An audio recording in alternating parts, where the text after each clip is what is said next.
The cornfields stretched endlessly under a bruised October sky, stalks rustling in the wind like whispered warnings. It was 4:47 p.m. on October 19, 2007, when Nicole Summers stepped off the yellow school bus at the corner of County Road 58 and Maple Ridge Drive in rural Harmon County, Ohio, a farming community where everyone knew everyone, and doors stayed unlocked. The air smelled of turned earth and distant wood smoke. Nicole, 14 years old with sandy blonde hair pulled into a ponytail, adjusted her backpack and waved to the driver before starting the quarter-mile walk home. Within 12 minutes, she would disappear so completely that not a single neighbor, not one passing car, not even the family's border collie waiting on the porch would see where she went. This wasn't a crowded city street where someone could vanish into a subway or slip into an alley. This was open farmland, visibility stretching half a mile in every direction. The October sun hung low but bright, casting long shadows across the gravel road. Yet somehow, between the bus stop and her family's white farmhouse, a distance Nicole had walked hundreds of times, she evaporated like morning fog. Her backpack would be found 3 days later in a drainage ditch 2 miles away, soaked and empty. Her phone, a basic flip model her parents gave her for emergencies, pinged its final tower at 4:52 p.m. before going silent forever. And the only clue anyone could offer was a faded blue work van, dusty and unremarkable, that Mrs. Callahan from the neighboring dairy farm thought she glimpsed turning onto County Road 58 around the same time. What happened in those 12 minutes would haunt Harmon County for the next 16 years, splitting the community between those who believed Nicole ran away and those who knew, deep in their bones, that something terrible had occurred on that ordinary autumn afternoon. Before we go further, if you're following from somewhere across the country or the world, drop a comment and tell us where you're watching from.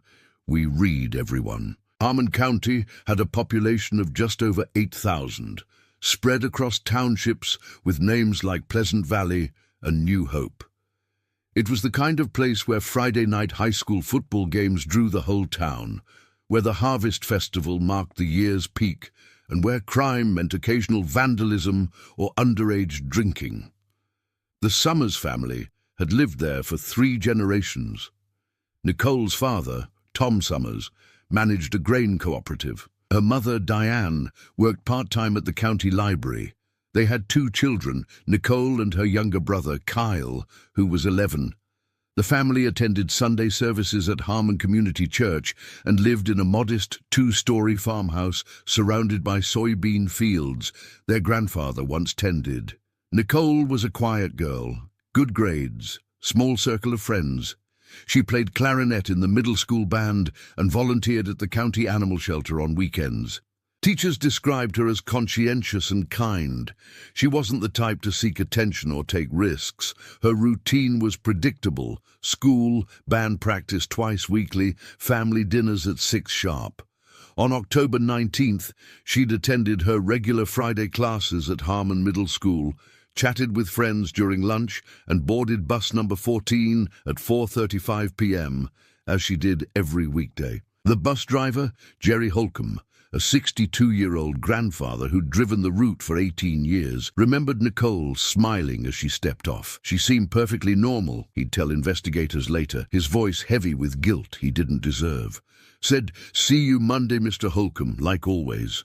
I watched her start walking toward her house, then I had to keep moving, had 6 more stops to make. He pulled away at 4:48 p.m., his schedule logged precisely. In his rear-view mirror, Nicole was a small figure in a denim jacket and jeans, backpack bouncing as she walked the familiar gravel road home. At the Summers farmhouse, Diane stood at the kitchen window, glancing at the clock. By 5 o'clock, Nicole should have been through the door, dropping her backpack in the hall and heading straight for the cookie jar she thought her mother didn't know she raided. But 5 came and went, then 5:15, then 5:30. Diane felt the first prickle of unease, that maternal instinct that something was wrong. She called Nicole's phone, straight to voicemail. She walked outside, shading her eyes against the sinking sun, scanning the empty road. The dog, a border collie named Scout, paced the porch, whining. By 5:45, Tom came in from checking equipment in the barn and found Diane standing in the driveway, arms wrapped around herself despite her coat. "She's not home," Diane said, her voice thin. Tom frowned. Nicole had never been late without calling. He drove his pickup down County Road 58, scanning both sides, calling her name through the open window. Nothing. He passed the Callahan farm, past the Henderson's place, looped back. The gravel road remained empty, the fields silent. At 6:15 p.m., Tom called the Harmon County Sheriff's Office. Deputy Rachel Voss took the report, her tone shifting from routine to alert when Tom described his daughter's age and the time elapsed. "We'll send someone right away," she assured him. Within 20 minutes, 2 patrol cars arrived at the Summers home, lights cutting through the gathering dusk. The first official search began with flashlights and neighbors, voices calling Nicole's name into the October chill, the sound swallowed by cornfields that seemed suddenly vast and menacing. By 8 o'clock, the search had expanded. Harmon County Sheriff Bill Mercer, a stocky man in his 50s with deep-set eyes and a reputation for thoroughness, stood in the Summers living room coordinating efforts. He questioned Tom and Diane gently but directly. Had Nicole mentioned any problems at school, any new friends, any conflicts at home? The answers were all negative. Nicole was a good kid, happy, no reason to run away. Mercer's jaw tightened. He'd worked enough cases to know that when a 14-year-old disappeared on a predictable route in broad daylight, you weren't dealing with a runaway. By midnight, over 50 volunteers combed the area. Farmers, church members, high school students. They spread out in lines through fields, checked barns and outbuildings, knocked on doors. The temperature dropped to 40 degrees. Diane sat on the porch, wrapped in a blanket, refusing to go inside, as if staying outside would somehow bring Nicole home. Tom stood with the sheriff, staring at a county map spread across the hood of a patrol car, red circles marking search zones.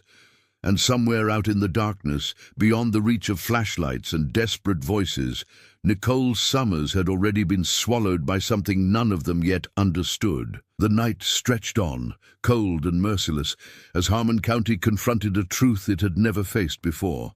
One of their children was gone, and no one had seen a thing. Dawn broke over Harmon County with a pale, indifferent light that seemed to mock the urgency of the night before.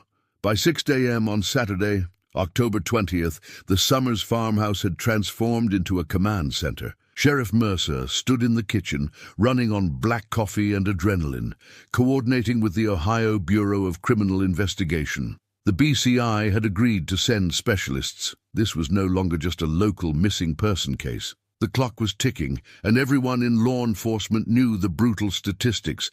If Nicole wasn't found in the first 48 hours, the chances of finding her alive dropped catastrophically. Diane Summers hadn't slept. She sat at the kitchen table, Nicole's school photo clutched in both hands, her eyes hollow and red-rimmed. Tom paced between the living room and porch, unable to sit still, unable to accept that his daughter had simply evaporated from a road he could see from his own property. Kyle, their 11-year-old son, stayed upstairs in his room, silent and confused, processing a nightmare he couldn't yet comprehend. The first breakthrough came at 7:23 a.m., when Deputy Voss arrived with Nicole's backpack.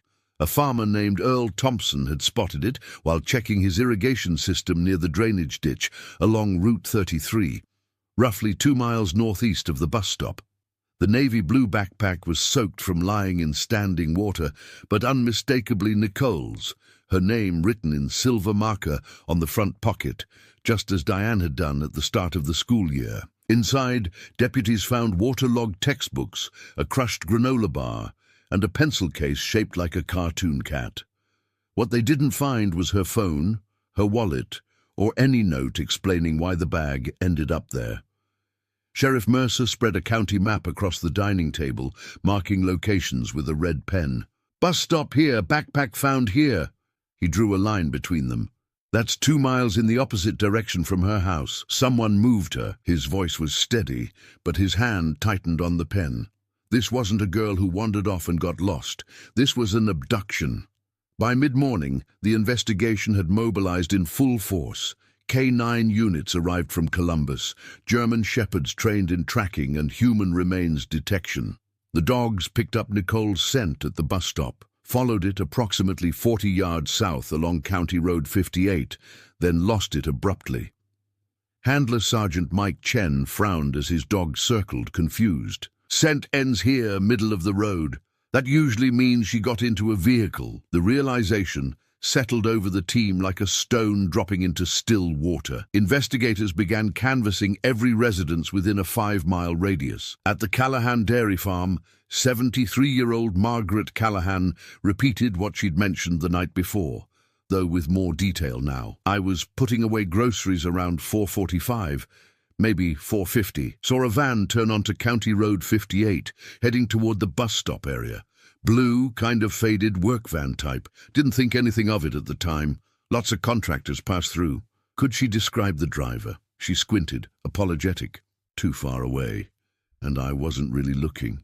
Just noticed the van because it was going slower than usual, like someone looking for an address." Sheriff Mercer requested traffic camera footage, but Harmon County's rural roads had no cameras. Budget constraints meant only the town center had minimal surveillance. The nearest traffic light was 6 miles away. They were working nearly blind, dependent on witnesses in an area where houses sat hundreds of yards apart and people minded their own business. At noon, the BCI technical team began analyzing Nicole's phone records. Her basic flip phone had limited data, but cell tower pings told a story. The last ping came at 4:52 p.m. from a tower on Route 33, consistent with the location where her backpack was found. Then nothing. Either the phone was destroyed, the battery died, or it was taken somewhere beyond tower range. The lead investigator, Agent Sarah Kellerman, a sharp-eyed woman in her 40s with decades of experience, studied the data. 5-minute window from bus stop to last ping. Whoever took her acted fast and knew the area well enough to avoid detection. By afternoon, the search had expanded to over 200 volunteers. They combed through cornfields, checked abandoned barns, waded through creek beds. Local news vans arrived, satellite dishes sprouting like mechanical flowers. The story hit regional broadcasts. 14-year-old missing in rural Ohio. Community desperate for answers. Nicole's school photo appeared on screens across the state, her shy smile and bright eyes now a symbol of every parent's worst fear. In the midst of organized chaos, one detail emerged that would haunt investigators for years. Nicole's best friend, Megan Porter, came forward with her mother, trembling as she sat across from Agent Kellerman. "Nicole told me something a few weeks ago," Megan said quietly. "She said there was a man who sometimes drove slowly past the bus stop. She didn't know him, but he made her uncomfortable. She said he looked at her weird." Kellerman leaned forward. "Did she describe him? Or the vehicle?" Megan shook her head. "Just that it was an older guy in a work van. She didn't think it was a big deal, just creepy." The revelation sent a jolt through the investigation. Margaret Callahan's sighting suddenly took on new weight. An older man, a blue work van, seen near the bus stop at the exact time of Nicole's disappearance. Kellerman immediately ordered a database search of registered work vans in Harmon and surrounding counties. The list was long. Contractors, plumbers, electricians, handymen, hundreds of blue vans, dozens of older male drivers. It was a lead, but a maddeningly broad one. By Sunday evening, 48 hours after Nicole vanished, exhaustion had settled over everyone. Tom Summers stood in the barn, gripping a pitchfork he'd been holding for 20 minutes, without moving, staring at nothing. Diane sat in Nicole's bedroom, touching her daughter's things. The clarinet on the desk, the stuffed elephant on the bed, the posters of boy bands on the wall.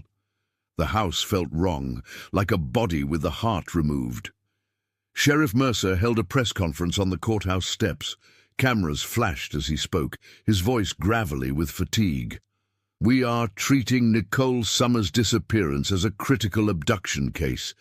We believe she was taken by force shortly after exiting her school bus. If anyone saw a blue work van in the County Road 58 area on October 19th between 4:30 and 5 p.m., please contact our tip line immediately.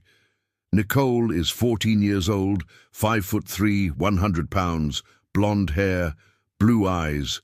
She is someone's daughter, someone's friend, and we will not rest until we bring her home. But as the cameras packed up and the crowd dispersed, the hard truth remained. They had no suspect, no solid leads, and no idea where Nicole Summers was. The first critical 48 hours had passed, and the trail was already growing cold. By November 2007, 3 weeks after Nicole vanished, the investigation had generated over 400 tips and pursued dozens of leads, all ending in frustration. The blue work van became an obsession. Sheriff Mercer's team compiled a list of 73 registered blue vans in a 3-county radius, interviewing every owner. Contractors provided alibis, plumbers showed work schedules, electricians submitted to voluntary questioning. Each interview seemed promising until it collapsed under scrutiny. The van sightings multiplied as media coverage spread. Suddenly, everyone remembered seeing a blue van, a white van, a grey van. The signal drowned in noise. Agent Kellerman brought in a forensic artist who worked with Megan Porter to create a composite sketch based on Nicole's vague description of the creepy guy. The result was maddeningly generic. White male, 40s to 60s, average build, possibly wearing a baseball cap. The sketch could describe 10,000 men in rural Ohio. When published in the Herald-Dispatch and posted at every business in town, it generated another wave of tips that led nowhere. The backpack yielded minimal forensic evidence. Water damage had destroyed potential DNA, and the only fingerprints recovered belonged to Nicole and her family. The location where it was found seemed deliberately chosen, visible enough to be discovered, far enough from the abduction site to muddy the trail. Kellerman stood at the drainage ditch on a grey morning, surveying the surrounding farmland. "Whoever did this knows this area intimately," she told Deputy Voss. "Knows the roads, the timing, where to dispose of evidence. This isn't random." Then came the break. That wasn't. On November 8th, a hiker discovered a girl's denim jacket in the woods near Possum Creek, about 8 miles from the Summers farm. The jacket matched Nicole's description. Size small, brass buttons, similar wash. Diane Summers nearly collapsed when shown the evidence bag, but upon closer inspection, the jacket had an interior label Nicole's didn't have. It belonged to another girl entirely, lost months earlier on a camping trip. The false alarm devastated the family anew. Hope raised and crushed in the span of hours. The investigation's most promising lead emerged in mid-November. A gas station clerk in neighboring Knox County reported that on October 19th, around 5:30 p.m., a man driving a faded blue van had purchased zip ties, duct tape, and a large tarp.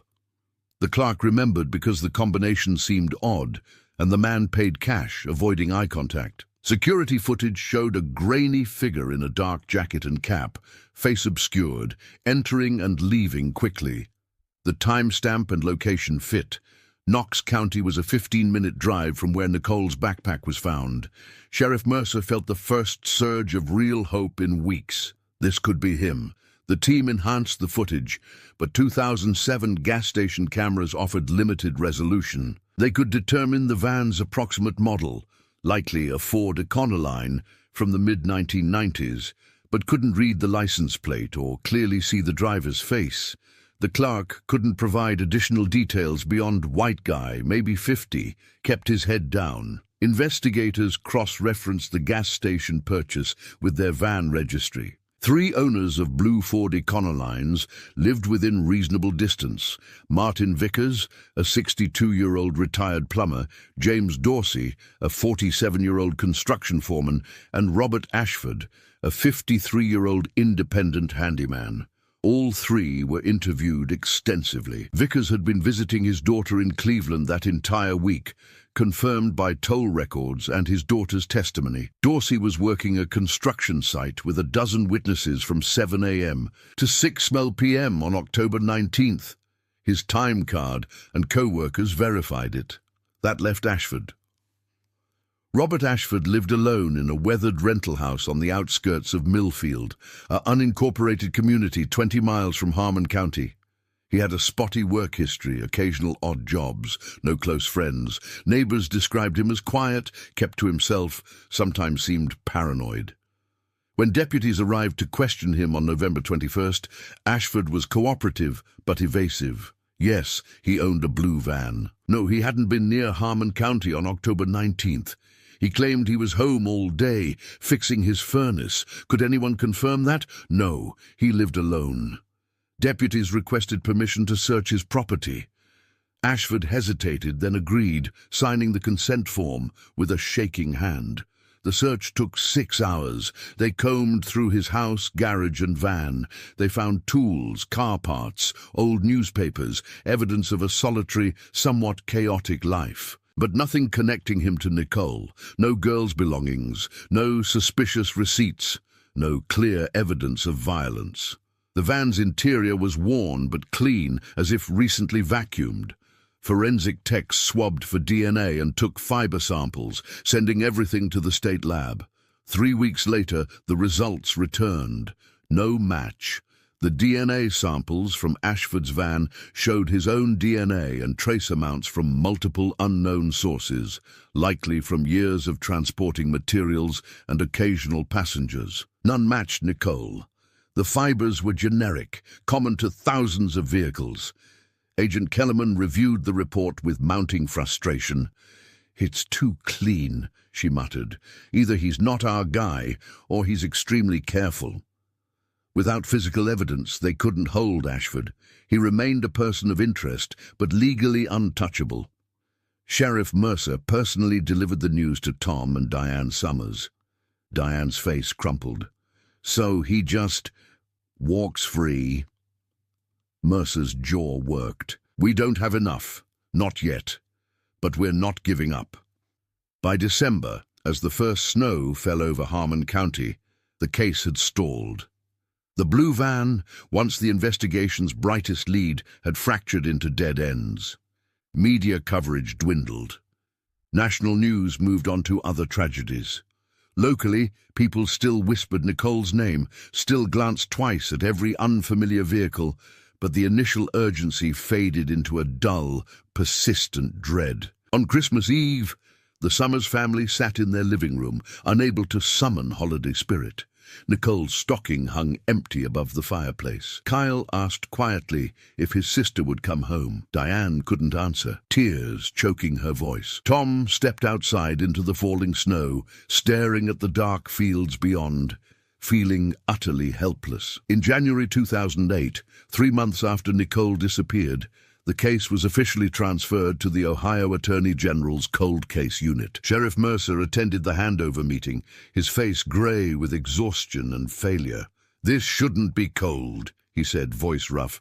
"It's only been 3 months." But the investigator accepting the file, a weary veteran named Lieutenant Paul Hendricks, knew the reality. Without new evidence or witnesses, the case would join hundreds of others. Tragic, unsolved, waiting for a miracle that might never come. The file was labeled Case 2007 HC0247. Nicole Summers, missing person, suspected abduction. It went into a metal cabinet in Columbus, one folder among many, as Harmon County tried to return to normal life while carrying a wound that wouldn't heal. The years passed over Harmon County like slow water, wearing down stone.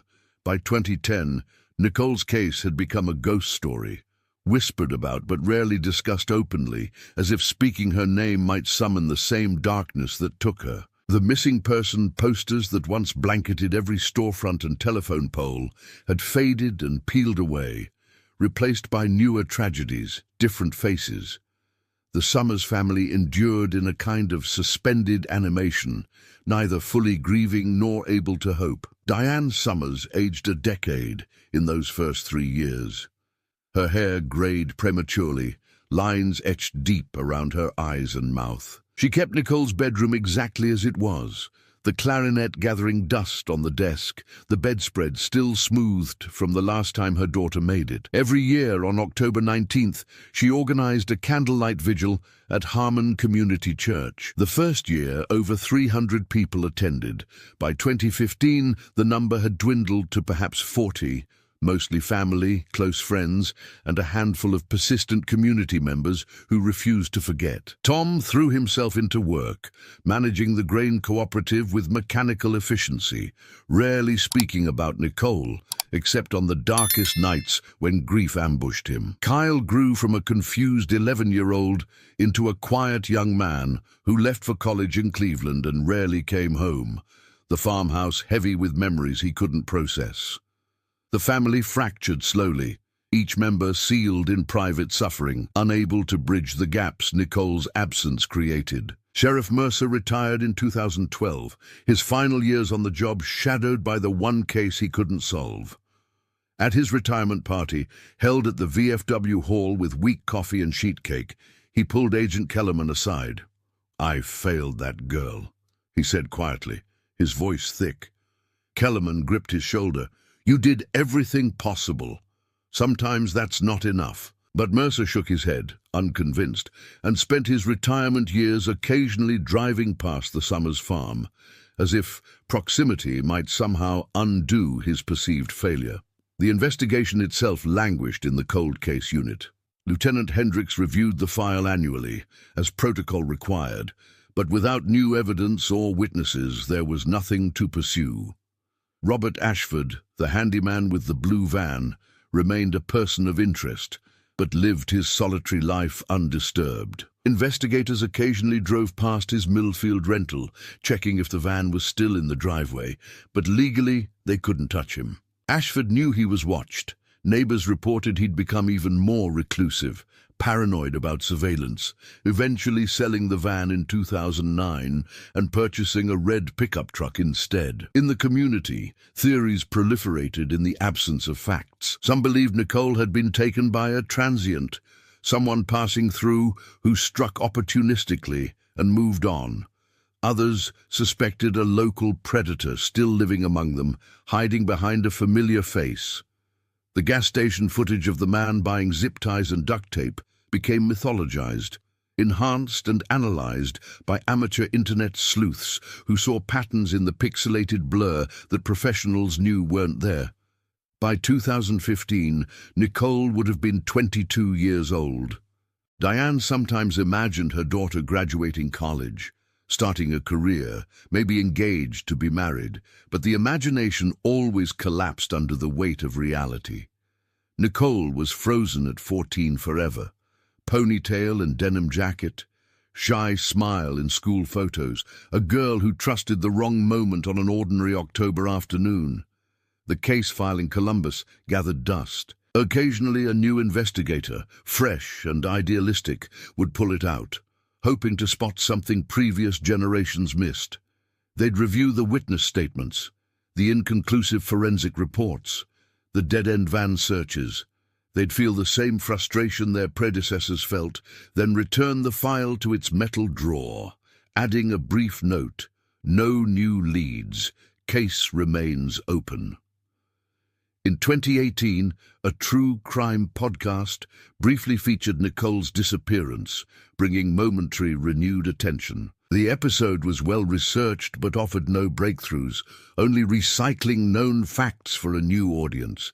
Diane listened to it once, alone in her car parked outside the library where she still worked, and wept through the entire 40-minute runtime. The podcast generated a flurry of tips, most duplicate information, some bizarre conspiracy theories, but nothing actionable. Then came 2020, and everything changed. Not because of Nicole's case specifically, but because forensic science took a quantum leap forward. Genetic genealogy, the technique that had solved decades-old cold cases like the Golden State Killer, was becoming accessible to smaller jurisdictions. The Ohio Attorney General's office announced funding for a new initiative, re-examining cold cases using advanced DNA analysis and genealogical databases. In Columbus, a young forensic genealogist named Dr. Maya Chen was assigned to review unsolved abduction cases from 2000-2010. She worked methodically through the files, looking for cases with preserved biological evidence. When she opened case 2007 HC0247, she found something promising. The fiber samples collected from Robert Ashford's van in 2007 had been stored in optimal conditions. More importantly, there were epithelial cells, skin cells, embedded in some fibers, likely from whoever had vacuumed or cleaned the van's interior. Dr. Chen's pulse quickened. In 2007, the DNA sample had been too degraded and contaminated to analyze properly with available technology. But in 2020, next-generation sequencing could extract usable genetic information from samples previously considered worthless. She submitted a request to reanalyze the evidence, and in January 2021, the samples arrived at the State Forensic Lab. The process took months, extracting DNA from 13-year-old samples, amplifying it, sequencing hundreds of thousands of genetic markers. By June 2021, Dr. Chen had a profile.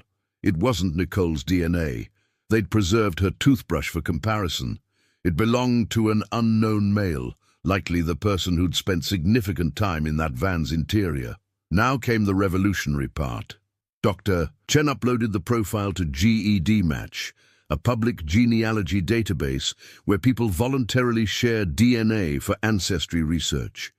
She wasn't looking for a direct match. The chances were infinitesimal. She was looking for relatives. Distant cousins who'd never know their family tree might lead to a killer. 3 weeks later, the database returned a hit. A third cousin match. Approximately 3.7% shared DNA. The relative lived in Portsmouth, Ohio, and had uploaded their profile, searching for family history. Dr. Chen began the painstaking work of building a family tree, tracing lineages back 4 generations, then forward through marriage records, birth certificates, death records. She worked with a professional genealogist, constructing branches that spread across southern Ohio like a map to truth. By August 2021, the tree had narrowed to a cluster of possibilities in Harmon and Knox counties. One name emerged with chilling clarity: Robert James Ashford, age 67, still living in Millfield. The DNA evidence that couldn't convict him in 2007 was now, with genealogical context, pointing directly back to him. But this time, investigators had something more. A scientific roadmap proving the genetic material in his van belonged to his family line, not random contamination. Lieutenant Hendricks, now graying and approaching his own retirement, received Dr. Chen's report in his Columbus office. He read it twice, hands trembling slightly, then reached for his phone. After 16 years of silence, Nicole Summers' case was about to break wide open. The breakthrough came not with sirens or dramatic raids, but in the sterile quiet of a forensic laboratory where Dr. Maya Chen stared at a computer screen displaying a family tree that had taken 3 months to construct. Every branch, every marriage record, every birth certificate led to the same conclusion. The DNA extracted from Robert Ashford's van in 2007, dismissed then as inconclusive, belonged to someone in his direct family line. With modern genealogical techniques, the probability was overwhelming. The genetic material was his. Lieutenant Hendricks assembled a task force in September 2021, pulling investigators from the Cold Case Unit and requesting support from the FBI's Child Abduction Rapid Deployment Team. They knew they had one chance to get this right. 16 years had passed. Evidence had aged, memories had faded, but the science was irrefutable. They needed a conviction-proof case. The team began with Ashford's current situation. At 67, he still lived in the same weathered rental in Millfield, though his landlord reported he'd become increasingly isolated. He'd stopped taking handyman jobs years ago, living on disability payments and rarely leaving his property. Neighbors described him as paranoid, occasionally shouting at imagined intruders, his mental state deteriorating. The red pickup he'd purchased in 2009 sat rusting in the driveway, barely driven. Agent Kellerman, now in her early 60s but still sharp, rejoined the investigation as a consultant. She'd never forgotten Nicole's case. It had haunted her through promotions and other assignments. Standing in the task force briefing room, she studied updated photos of Ashford, gaunt, grey-bearded, hollow-eyed. "He's been waiting for us," she said quietly. 16 years, wondering when the knock would come. The strategy was methodical. First, they needed fresh DNA from Ashford for direct comparison, not relying solely on genealogy. Surveillance teams monitored his property, waiting for him to discard something usable. It took 2 weeks. On October 3rd, Ashford put out his trash. Standard protocol in Ohio allowed warrantless collection of curbside refuse. Among the bags, investigators found a disposable razor, coffee cups, and cigarette butts. All were sealed and sent to the lab. Simultaneously, investigators re-interviewed everyone connected to the original case. Margaret Callahan, now 89 and in assisted living, still remembered the blue van from that October afternoon in 2007. Her memory had softened with age, but the core details remained consistent. The gas station clerk who'd sold zip ties and duct tape had moved to Florida, but agreed to review the old footage again via video call. "That's the transaction," he confirmed. "I remember thinking it was weird, all that stuff together." Dr. Chen worked parallel tracks. She enhanced the genealogical analysis, building out Ashford's family tree in both directions. His parents, deceased. 2 siblings, a sister in Arizona who hadn't spoken to him in 20 years, and a brother who died in a car accident in 1998. No wife, no children, a solitary branch on a family tree, which made the DNA evidence even more damning. Fewer people to cloud the genetic picture. The cell phone analysis from 2007 was revisited with 2021 technology. The FBI's Cellular Analysis Survey team reconstructed Nicole's final journey with precision impossible 14 years earlier. Her phone had pinged the Route 33 tower at 4:52 p.m., but modern triangulation techniques using historical tower data revealed something new. The signal had been moving at approximately 45 miles per hour when it went dead, consistent with vehicle speed on that highway. The phone hadn't been discarded stationary. It was moving, likely still in the van, when someone powered it down or destroyed it. More crucially, the team discovered that Ashford's own cell phone, a basic flip model he'd owned in 2007, had pinged the same tower sequence that evening.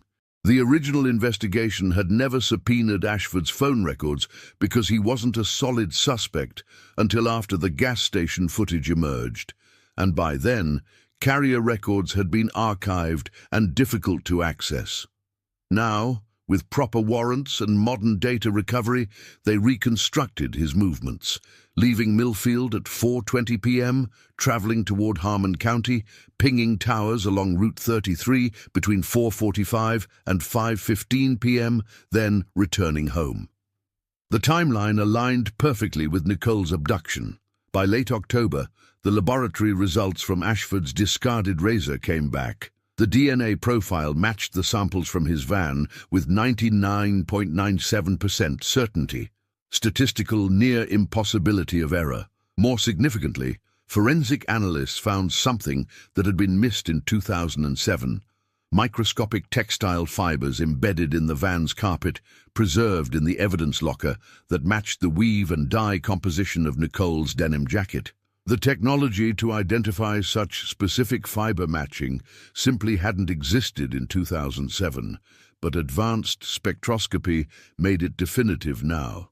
Agent Kellerman presented the compiled evidence to the Harmon County prosecutor, now a woman named Jennifer Oakes, who'd been a law student when Nicole disappeared.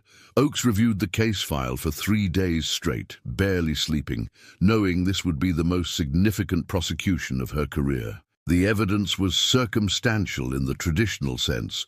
No eyewitness to the actual abduction, no body, no confession. But the scientific web was airtight. Genealogical DNA, cell tower triangulation, fiber analysis, the gas station transaction, witness sightings of his van. Each thread alone was thin. Woven together, they became unbreakable. On November 15, 2021, Oakes authorized an arrest warrant for Robert James Ashford on charges of kidnapping and aggravated murder. Ohio law allowed murder charges even without a body if circumstantial evidence proved death beyond reasonable doubt.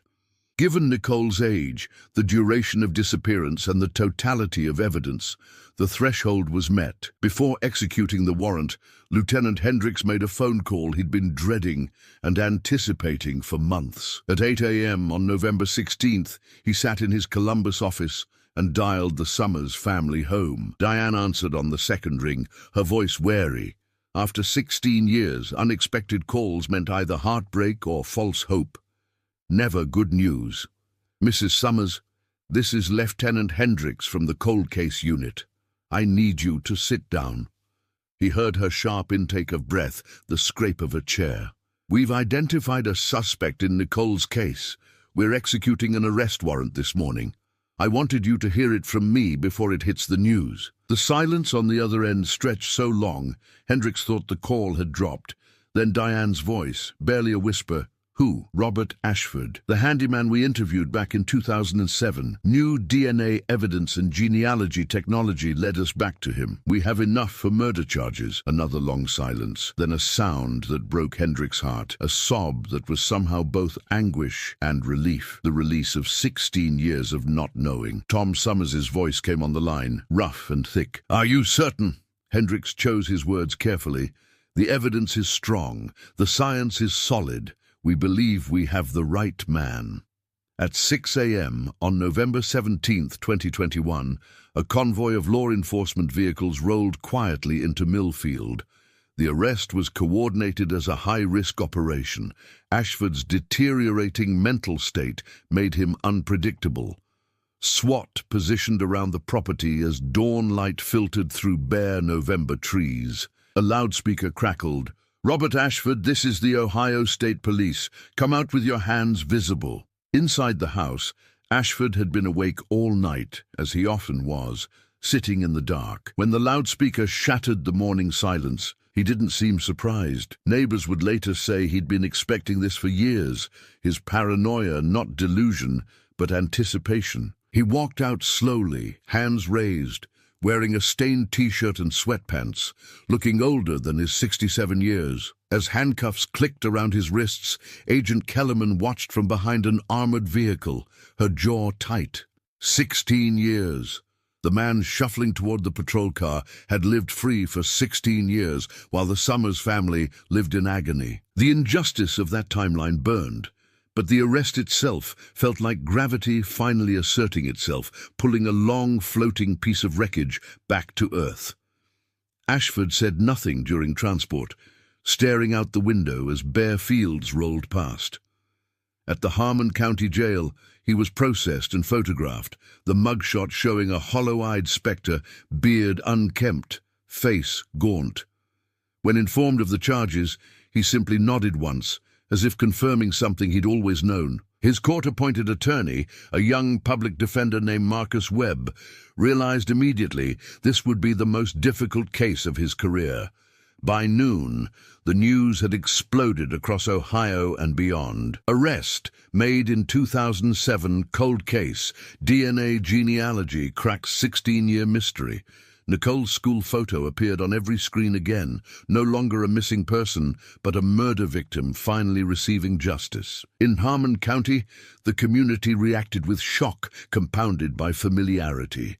Many remembered Ashford, the quiet handyman who'd lived on the periphery, never quite fitting in, but never overtly threatening either. At the Summers farmhouse, Diane and Tom sat in their living room as news vans lined the road outside. For the first time in 16 years, Diane allowed herself to feel something beyond suspended grief. It wasn't closure. Nicole was still gone, still 14 forever, but it was a kind of terrible clarity. The question that had tormented them had an answer. The person responsible had a name and a face, and he would finally be held accountable. That evening, as Harmon County processed the seismic shift, Dr. Maya Chen sat in her Columbus lab, reviewing the genealogical tree one final time. Science had spoken where traditional investigation had failed, reaching across 16 years to pull truth from degraded samples and distant genetic cousins.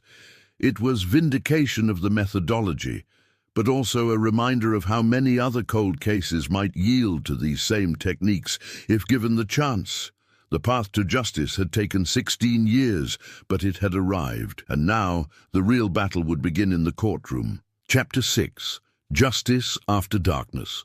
The trial of Robert James Ashford began on March 7, 2022, in the Harmon County Courthouse, a brick building that had stood since 1889, its high ceilings and wooden pews now packed with spectators, journalists, and a community that had waited 16 years for this reckoning.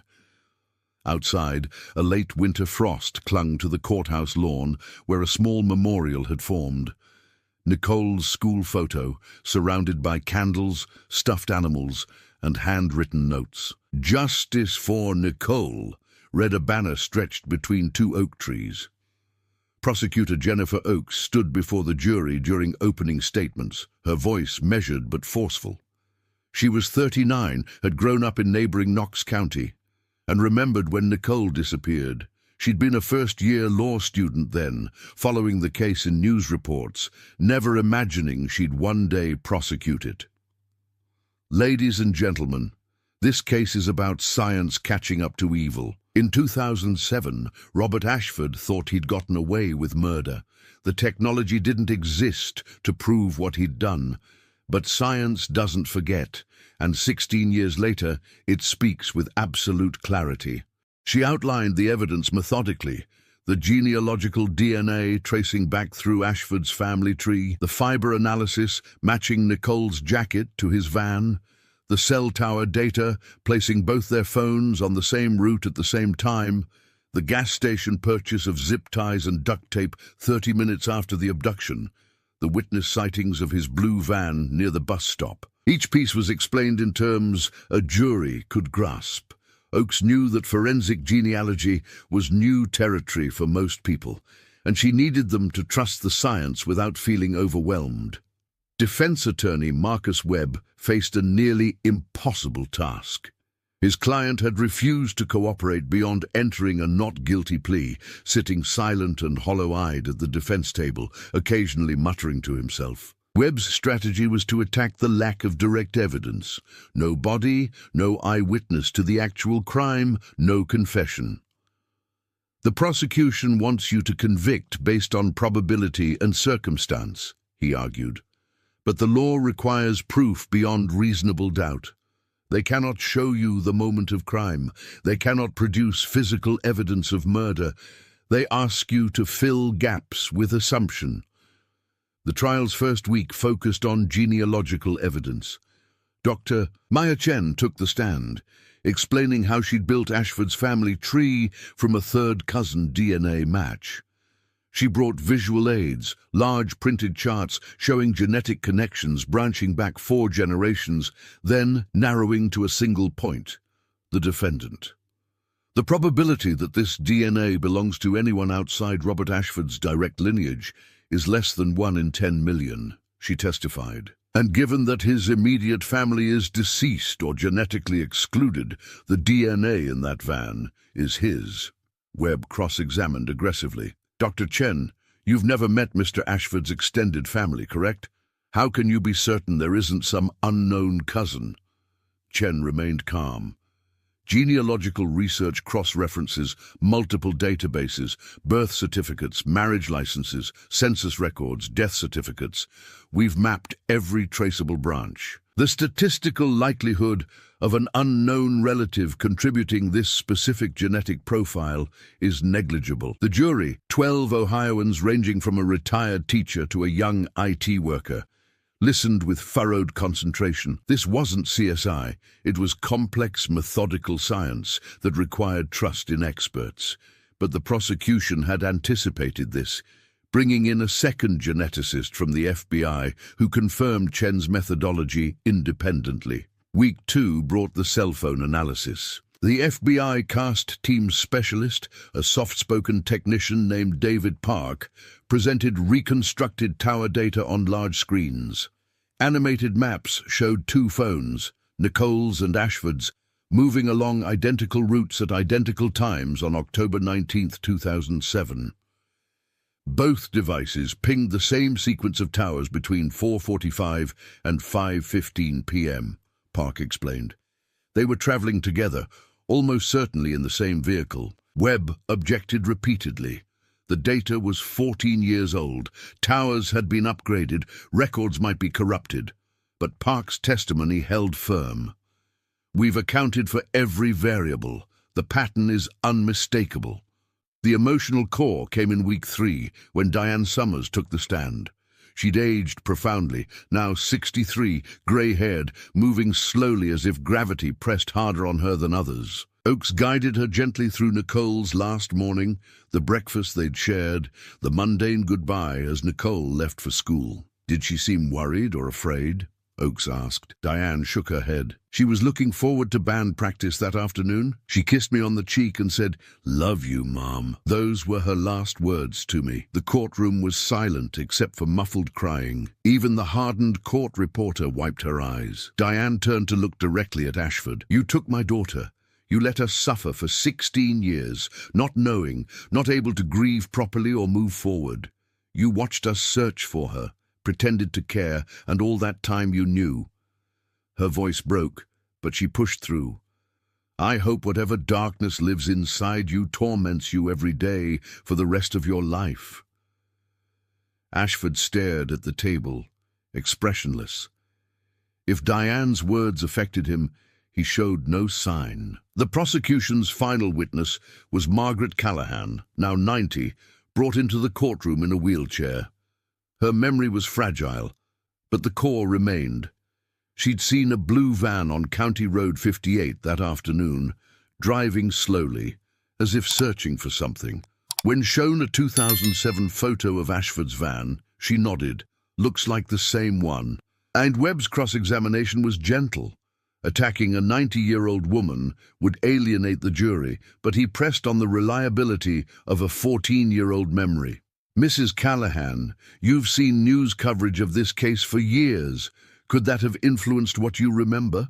She considered, then shook her head firmly. "I know what I saw that day. I told police then, and I'm telling you now. The defense presented almost nothing.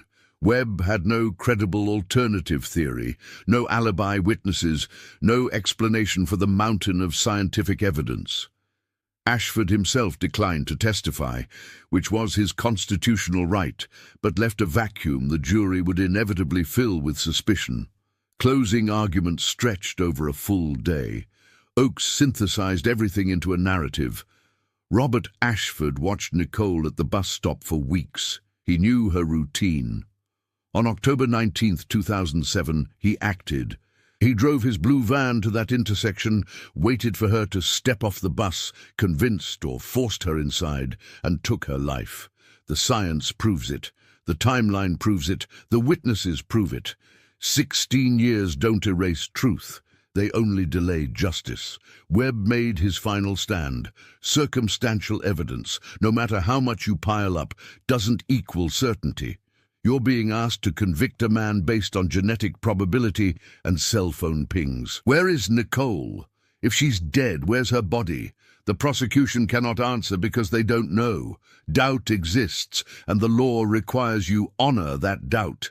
The jury deliberated for 11 hours over 2 days. The Summers family waited in a courthouse conference room, Diane clutching a rosary she hadn't used in years. Tom pacing, Kyle, now 27, sitting with his head in his hands. Agent Kellerman waited in the hallway, unable to leave despite having no official role. "Doctor," Jen watched from the gallery, knowing her science was on trial as much as the defendant. On March 29, 2022, at 3:47 p.m., the jury sent word. Verdict reached. The courtroom filled within minutes. Standing room only. Silence thick and suffocating. Ashford was led in, shackled now after an outburst earlier in the week. The jury filed in, faces grave, eyes avoiding the defense table. The clerk stood. On the charge of kidnapping, how do you find? The foreperson, a middle-aged man who managed a feed store, stood. His voice was steady. Guilty. The courtroom exhaled collectively. Diane gasped, hand flying to her mouth. On the charge of aggravated murder, how do you find? Guilty. The word landed like thunder. Guilty. After 16 years, guilty. Diane collapsed into Tom's arms, sobbing. Not grief now, but release, a dam breaking. The gallery erupted in muted cheers and crying. The judge gavelled for order, but didn't reprimand the emotion. Ashford showed nothing. He stared straight ahead as if watching something only he could see, lips moving silently. Whether prayer or madness, no one could tell. Judge Patricia Holbrook, a stern woman in her 60s who'd presided with firm fairness, delivered sentencing 2 weeks later. Life without parole, consecutive sentences. Mr. Ashford, you stole a child's life and a family's peace. The law provides no mercy for such acts, and neither do I.